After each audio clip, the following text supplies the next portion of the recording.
200 years ago, famous novelist Jane Austen lived here, writing novels that are now in the literary canon.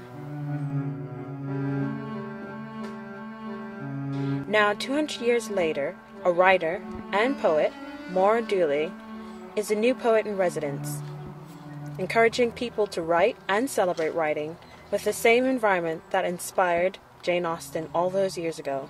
Well, I've always been involved with writing, and particularly within a kind of combination of encouraging other people to write and writing myself. But recently I kind of wanted to do something new, wanted to do something which would sort of invigorate my own writing really and make me think a bit differently. And I saw this role advertised here at the Jane Austen Museum, and I thought, oh, that looks really interesting.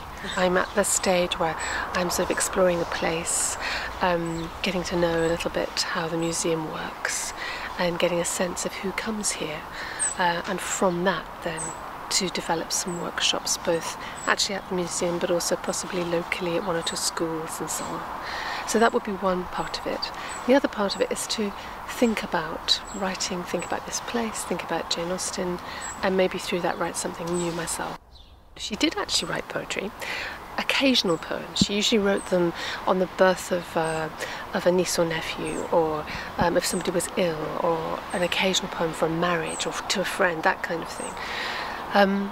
But she brought that kind of detailed eye, that interest in kind of precision, you know, all those things that she's so well known for, focusing in very closely on something. So all of that really is the absolute essence of poetry, and trying to find a small thing and really examine it closely, or find a large thing and bring it up close.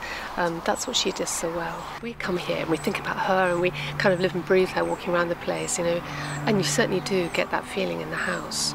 But I think she was a fantastic writer. She'd have been a fantastic writer wherever she lived, you know. So yes, the spirit of her place is here, but I think if she'd lived somewhere else, it would probably be there too, you know.